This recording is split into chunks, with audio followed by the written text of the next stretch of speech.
किसी भी प्रकार के माया के तूफान कितना भी जोर से आ जाए, बाबा हम सबके साथ है तो आंधी तूफान रोक भी नहीं सकते, ना हमारी कभी हार हो सकती है।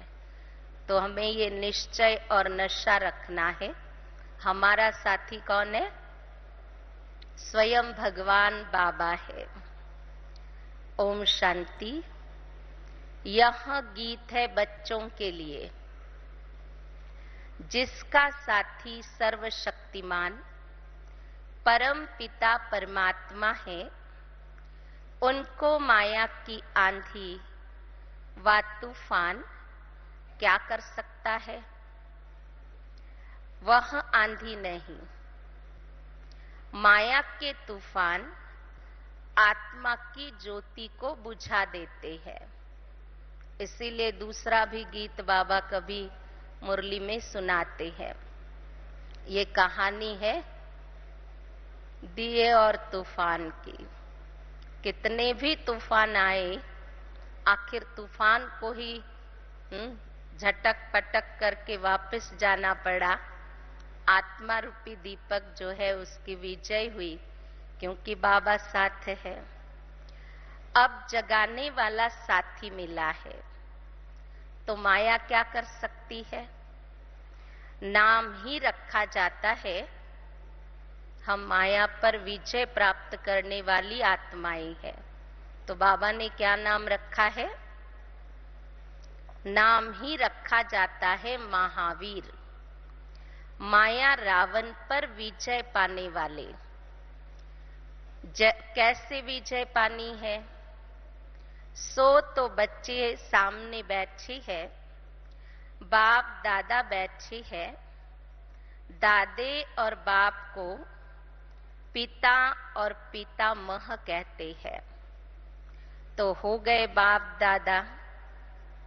बच्चे जानते हैं कि रूहानी बाप हमारे सामने बैठे हैं। रूहानी बाप किससे बात करते? रूहानी बाप रूहों से ही बात करेंगे। आत्मा ही ऑर्गन्स द्वारा सुनती है, बोलती है। तुम बच्चों को देह अभिमान होने की आदत पड़ गई है। सारा कल्प देह अभिमान में रहते हो, इसीलिए देह अभिमान की आदत पड़ी हुई है।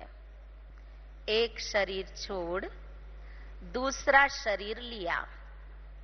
शरीर पर नाम पड़ता है।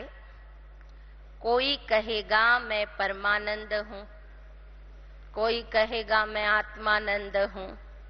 कोई का नाम क्या, कोई का नाम क्या। कितने शरीर पर नाम होते हैं। बाबा कहते हैं मैं सदैव देही अभिमानी हूं। मुझे कभी देह मिलती नहीं, तो मुझे कभी देह अभिमान नहीं हो सकता। हम तो 84 जन्म लेते हैं, आत्मा को आसक्ति होने लगती, देह भान की आदत पड़ जाती। बाबा आते भी है देह में, तो भी बाबा टेम्पररी आते हैं। तो बाबा को देह अभिमान आ कैसे सकता? यह देह तो इस दादा की है। मैं सदैव देही अभिमानी हूं।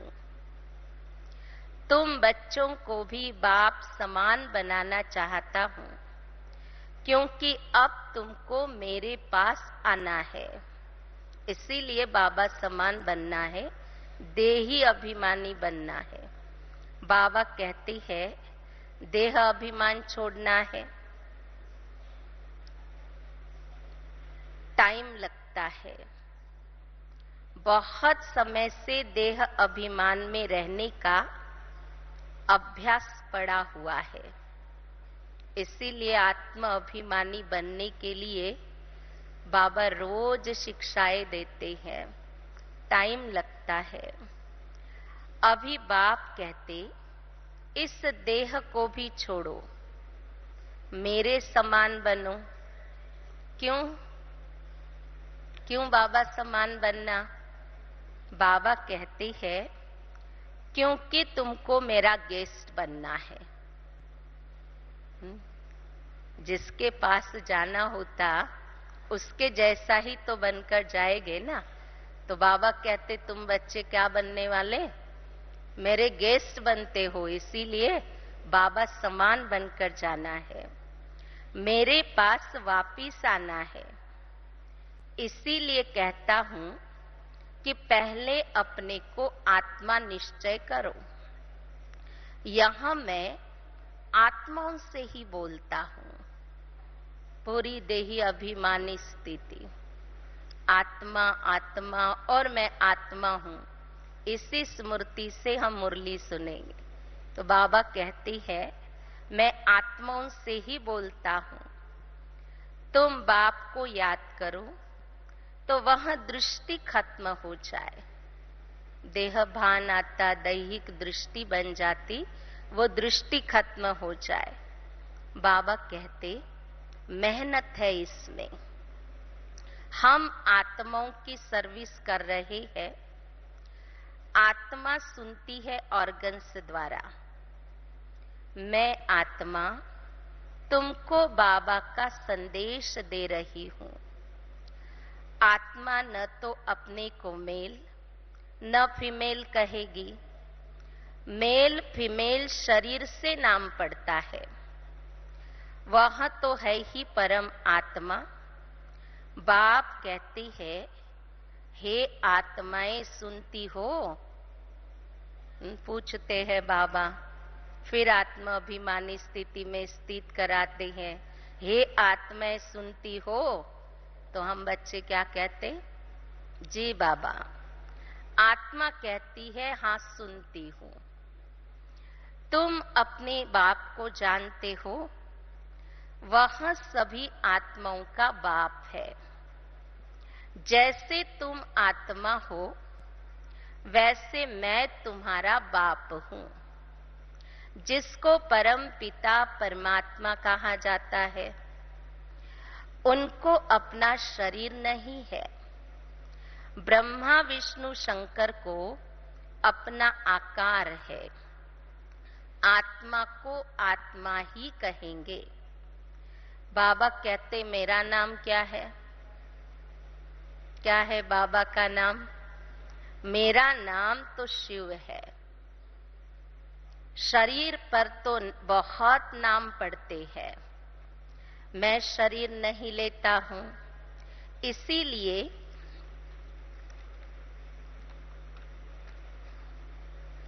शारीरिक नाम नहीं है। फिर हम बच्चे कौन हैं? बाबा का शारीरिक नाम नहीं शिव है, और हम आत्मा है। हमारा दूसरा नाम क्या है? बाबा कहते तुम शालिग्राम हो। तुम आत्माओं को कहते हैं हे आत्माएं सुनती हो? यह तुमको अब प्रैक्टिस करनी पड़े देही अभिमानी हो रहने की। इसीलिए बार बार पूछते हैं कि हे आत्माएं सुनती हो? आत्माएं सुनती और बोलती है इन ऑर्गन्स द्वारा। बाबा बैठ हम आत्माओं को समझाते हैं। क्यों? बाबा कहते हैं आत्मा बेसमझ हो गई क्योंकि बाप को भूल गई है। ऐसे नहीं, शिव भी परमात्मा है, कृष्ण भी परमात्मा है। वह तो कहते पत्थर ठिक्कर सब परमात्मा है। सारी सृष्टि में उल्टा ज्ञान फैला हुआ है। बहुत तो समझते भी है हम भगवान के बच्चे हैं, लेकिन मेजॉरिटी क्या कहलाते हैं? बहुत समझते हैं हम भगवान के बच्चे हैं, लेकिन मेजॉरिटी सर्वव्यापी कहने वाले निकलेंगे। इस दूभन से सबको निकालना है। सारी दुनिया है एक तरफ और बाबा है दूसरे तरफ। बाबा की महिमा गाई हुई है, सारी दुनिया भी महिमा गाती है। अहो प्रभु तेरी लीला अपरंपार। बाबा कहती है, अहो मेरी मत जिससे गति अथवा सद्गति मिलती है। सद्गति दाता तो एक ही है। मनुष्य गति सद्गति के लिए कितना माथा मारते हैं। यह एक ही सतगुरु है जो मुक्ति, जीवन मुक्ति दोनों ही देते हैं। बाबा कहती है, इन साधु संत आदि सब की सद्गति करने के लिए मुझे आना पड़ता है। सब की सद्गति करने वाला मैं एक ही हूं। बाबा किससे बात करते हैं?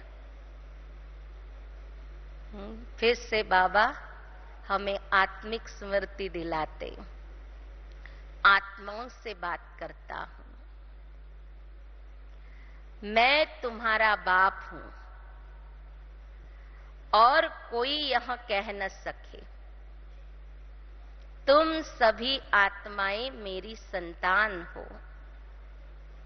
वह तो कह देती है ईश्वर सर्वव्यापी है, तो फिर भी ऐसे कभी कह न सके। यह तो खुद बाप कहती है, मैं आया हूं। किसी लिए बाबा आए? हम जानते हैं, हम बच्चों से मिलन मनाने, गति सद्गति देने के लिए। बाबा कहती है, मैं आया हूं भक्तों को भक्ति का फल देने। क्या फल मिलता है?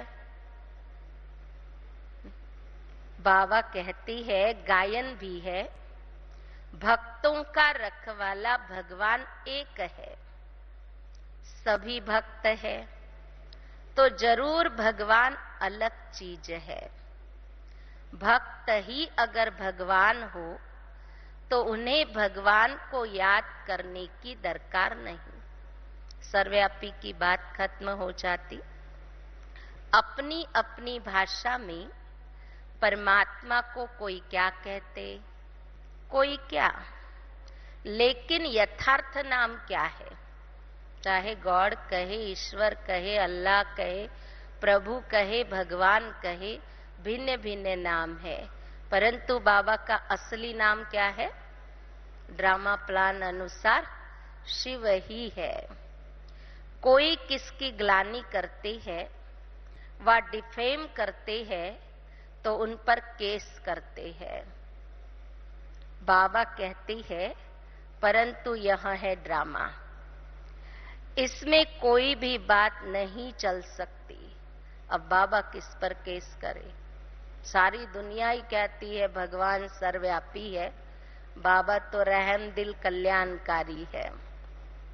बाप जानते हैं तुम दुखी हुए हो, फिर भी यह होगा।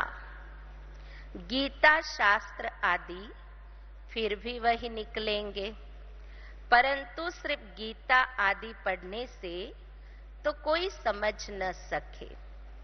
यहां तो समर्थ चाहिए। शास्त्र सुनाने वाले किसके लिए कहे कि मेरे साथ योग लगाने से हे बच्चे तुम्हारे विकर्म विनाश हो जाएंगे, यह कह न सके। बाबा के इस महावाक्य की कॉपी कोई कर नहीं सकते, भल कितनी भी शास्त्रों की अथॉरिटी हो। वे तो सिर्फ गीता पुस्तक पढ़कर सुनाते हैं। बाबा कहते, अभी तुम अनुभवी हो, जानते हो हम 84 के चक्र में कैसे आते हैं। ड्रामा में हर एक बात अपने समय पर होती है। यह बाबा बच्चों से अर्थात किससे बात कर रहे? हम आत्माओं से बात करते हैं कि तुम भी ऐसे सीखो। हम आत्मा से बात करते हैं। हमारी आत्मा इस मुख से बोलती है। तुम्हारी आत्मा इन कानों से सुनती है। मैं बाप का पैगाम देता हूं। मैं आत्मा हूं। यह समझना कितना सहज है। तुम्हारी आत्मा एक शरीर छोड़ दूसरा लेती है। आत्मा ने 84 जन्म पूरे किए हैं। अब बाबा कहती है, अगर परमात्मा सर्वव्यापी होता तो जीव परमात्मा कहो ना। पाप परमात्मा, पुण्य परमात्मा कहते हैं ना। तो सर्वव्यापी है तो क्या कहो? जीव परमात्मा कहो ना। जीव आत्मा क्यों कहते हो? यह आत्मा से बात करते हैं। मेरे भाई, आत्माएं समझते हो कि मैं बाप का संदेश सुनाता हूं। आत्माभिमानी स्थिति बनाकर फिर औरों को ज्ञान समझाना है। मैं आत्मा से बात करती हूं। 5000 वर्ष पहले वाला बाबा कहते हैं, मुझे याद करो। यह दुखधाम है, सतयुग है सुखधाम। हे आत्माएं, तुम सुखधाम में थी ना? पूछते बाबा। तुमने 84 का चक्र लगाया है।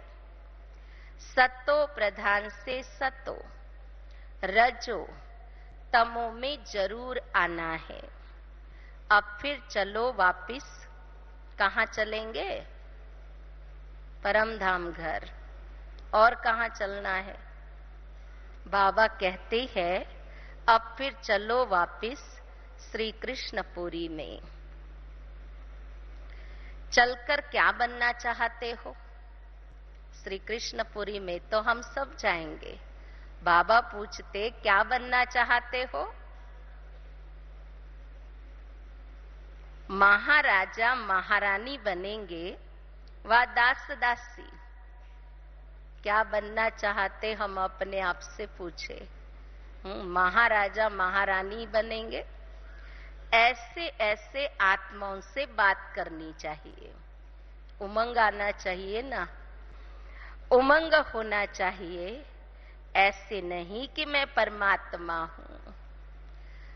परमात्मा तो है ही ज्ञान का सागर। वह कभी अज्ञान का सागर बनता नहीं। ज्ञान और अज्ञान के सागर हम बनते हैं। बाबा से ज्ञान लेकर हम क्या बन जाते? बाबा कहते, ज्ञान और अज्ञान के सागर हम बनते हैं। अब बाबा से ज्ञान लेकर कितनी ऊंची डिग्री बाबा दे देते। क्या बन जाते? बाबा से ज्ञान लेकर मास्टर सागर बनते हैं। वास्तव में सागर एक ही बाबा है। फिर बाकी सब कौन है? मास्टर ज्ञान सागर भी है। फिर भी बाबा कहते हैं, ज्ञान का सागर तो एक बाबा ही है, बाकी सब नदियां है। फर्क है ना। आत्मा को समझाया तब जाता है। कब समझाया जाता किसको? बाबा कहती है, जबकि आत्मा बेसमझ है। स्वर्ग में थोड़े ही किसको समझाते हैं। यहां सब बेसमझ, पतित और दुखी है। गरीब लोग ही यह ज्ञान आराम से बैठ सुनेंगे। क्यों? साहूकार नहीं सुन सकते हैं? बाबा को कितना नाज है। कहते हैं, गरीब बच्चे ही ये ज्ञान आराम से बैठ सुनेंगे। लोगों के पास तो फुर्सत नहीं है, और हमें तो बाबा ने इतना समय दिया है। हम सब आराम से बैठे हैं राम की याद में। कितने भाग्यशाली हम आत्माएं हैं। भगवान हमारी पालना करते हैं, और उस पालना में हमें सर्व प्राप्तियों की अनुभूति हो रही है और मनुष्य के पास तो फुर्सत नहीं है। बाबा कहते हैं साहूकारों को तो अपना नशा रहता है, उन्हों में तो कोई विरला निकलेगा। जनक राजा ने सब दे दिया ना। बाबा कहते हैं कितनी ऊंची दृष्टि बाबा की हम सब बच्चों के प्रति है। बाबा कहते हैं यहां सब जनक है। हम सब ने बाबा को सब कुछ अर्पण किया, इसीलिए हम सब जनक है। जीवन मुक्ति के लिए ज्ञान ले रहे हैं तो ये पक्का करना पड़े। कौन सा पाठ? जनक राजा को कौन सा पाठ पक्का था? हम आत्मा है, विदेही अवस्था। बाबा हम आपकी कितनी शुक्रिया माने, कितना शुक्रिया कर सकते हैं। ड्रामा अनुसार आपको वर्षा तो देना ही है, हमको आपका बच्चा बनना ही है। इसमें शुक्रिया क्या करे? हमको आपका वारिस तो बनना ही है, इसमें शुक्रिया की क्या बात है? बाबा खुद आकर समझाए, लायक बनाते हैं। भक्ति मार्ग में महिमा करते हैं, शुक्रिया शब्द निकल पड़ता है। बाबा को तो अपनी फर्ज अदाई करनी ही है। आकर फिर से स्वर्ग में चलने का रास्ता बताते हैं। ड्रामा अनुसार बाबा को आकर राजयोग सिखलाना है, वर्षा देना है। जो जितना पुरुषार्थ करेंगे उस अनुसार स्वर्ग में जाएंगे। ऐसे नहीं कि बाबा भेज देंगे, जैसा पुरुषार्थ होगा उस अनुसार हम आत्मा स्वर्ग में आएगी। ऐसे नहीं बाबा भेज देंगे, ऑटोमेटिकली जितना पुरुषार्थ करेंगे उस अनुसार स्वर्ग में आ जाएंगे। बाकी इसमें शुक्रिया की तो कोई बात ही है नहीं। अब हम वंडर खाते हैं कि बाबा ने क्या खेल दिखाया है। आगे तो हम जानते नहीं थे, अब जाना है। क्या बाबा हम फिर ये ज्ञान भूल जाएंगे? अभी इतनी बाबा ने मेहनत कर हम भी स्मृति स्वरूप बने हैं, फिर बच्चे बाबा से पूछते हैं क्या बाबा हम फिर ये ज्ञान भूल जाएंगे? बाबा कहते हैं हाँ बच्चे, हमारी और तुम्हारी बुद्धि से ज्ञान प्रायः लोप हो जाएगा, फिर समय पर इमर्ज होगा। कब? 5000 वर्ष के बाद संगम पर। बाबा कहते हैं जब ज्ञान देने का समय होगा।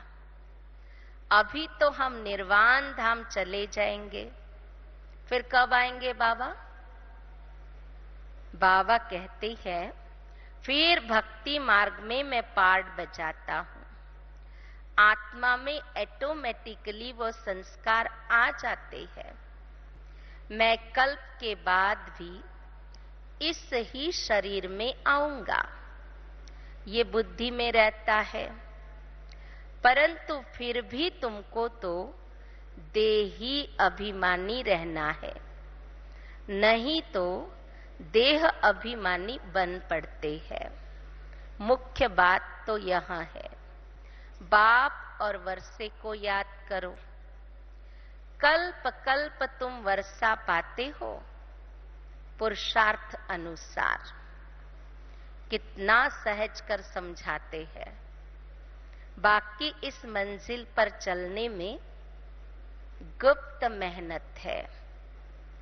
आत्मा पहले पहले आती है, पुण्य आत्मा सतो प्रधान है, उनको पापात्मा तमो प्रधान जरूर बनना है। अब फिर तुमको तमो प्रधान से सतो प्रधान जरूर बनना है। बाबा ने पैगाम दिया है, मुझे याद करो। सारी रचना को बाबा से वर्षा मिल रहा है। सबका सद्गति दाता है ना, सब पर दया करने वाला है, अर्थात सर्व पर रहम करने वाला है। सतयुग में कोई दुख नहीं होगा, बाकी सब आत्माएं शांति धाम में जाकर रहती है। तुम बच्चे जान गए हो, अभी कयामत का समय हुआ है। दुख का हिसाब किताब चुकतू करना है। कैसे चुकतू होता? बाबा कहती है, योग बल से। फिर ज्ञान और योग बल से हमको भविष्य सुख के लिए खाता भी जमा करना है। जितना जमा करेंगे उतना सुख पाएंगे और दुख का खाता चुकतू होता जाएगा।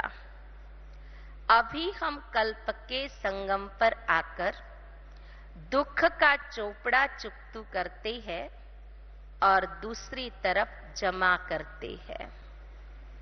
बाबा कहते ये व्यापार है ना। बाबा ज्ञान रत्न दे, गुणवान बना देते हैं। फिर जितना जो धारण कर सके। एक एक रत्न की कीमत कितनी है? बाबा कहती है, एक एक रत्न लाखों की मिल्कियत है, जिससे तुम भविष्य में सदा सुखी रहेंगे। यह है दुख धाम, वह है सुख धाम। सन्यासी यह नहीं जानते कि स्वर्ग में सदा सुख ही सुख है। एक ही बाबा है जो गीता द्वारा भारत को इतना ऊंचा बनाते हैं। वह लोग कितना शास्त्र आदि सुनाते हैं, लेकिन दुनिया को तो पुराना बनना ही है। देवताएं पहले नई सृष्टि में राम राज्य में थे, अभी देवताएं है नहीं। कहाँ गए? यहाँ बैठे हैं हॉल में, पुरुषार्थ कर रहे हैं, मुरली सुन रहे हैं। बाबा कहते, तब 84 जन्म किसने भोगे और किसके भी 84 जन्मों का हिसाब निकाल न सके। 84 जन्म जरूर देवता धर्म वाले ही लेते हैं। मनुष्य तो समझते हैं लक्ष्मी नारायण आदि भगवान थे। जिधर देखो उधर तू ही तू है। अच्छा भला सर्वव्यापी के ज्ञान से भी सुखी हो जाते हैं क्या? ठीक है, मान लो जिधर देखता हूं उधर तू ही तू है, तो सर्वव्यापी के ज्ञान से भी तो सुखी हो जाए ना। बाबा कहते, देखो कोई सुखी हुआ है क्या? वह सर्वव्यापी का ज्ञान तो चलता आया है, फिर भी भारत तो कंगाल नर्क बन गया है। भक्ति का फल तो देना ही है। किसको देना है? भगवान स्वयं आकर देते हैं। सन्यासी जो खुद ही साधना करते रहते, वह फल क्या देंगे? उनके पास है क्या जो फल दे सके? मनुष्य गति सद्गति, मनुष्य सद्गति दाता तो है ही नहीं। जो जो इस धर्म के होंगे वह निकल आएंगे। ऐसे तो बहुत सन्यासी धर्म में कन्वर्ट हुए हैं, वह भी आएंगे। आते हैं ना बाबा के पास आजकल, कितने सन्यासी आते हैं। ये सब समझने की बातें हैं। बाबा समझाते हैं, यह प्रैक्टिस रखनी है। कौन सी प्रैक्टिस? फिर पहला पाठ बाबा याद दिलाते, मैं आत्मा हूं। आत्मा के आधार पर ही शरीर खड़ा है। शरीर तो विनाशी है, आत्मा अविनाशी है। पाठ सारा इस छोटी आत्मा में है। कितना वंडर है, साइंस वाले भी समझ न सके। यह इमॉर्टल इम्प्रेसिबल पार्ट इतनी छोटी आत्मा में है। आत्मा भी अविनाशी है तो पार्ट भी अविनाशी है। अच्छा, मीठे मीठे सिखी लधे बच्चों प्रति मात पिता बाप दादा का याद प्यार और गुड मॉर्निंग। रूहानी बाबा की रूहानी बच्चों को नमस्ते। रूहानी बच्चों की रूहानी बाप दादा को याद प्यार, गुड मॉर्निंग और नमस्ते।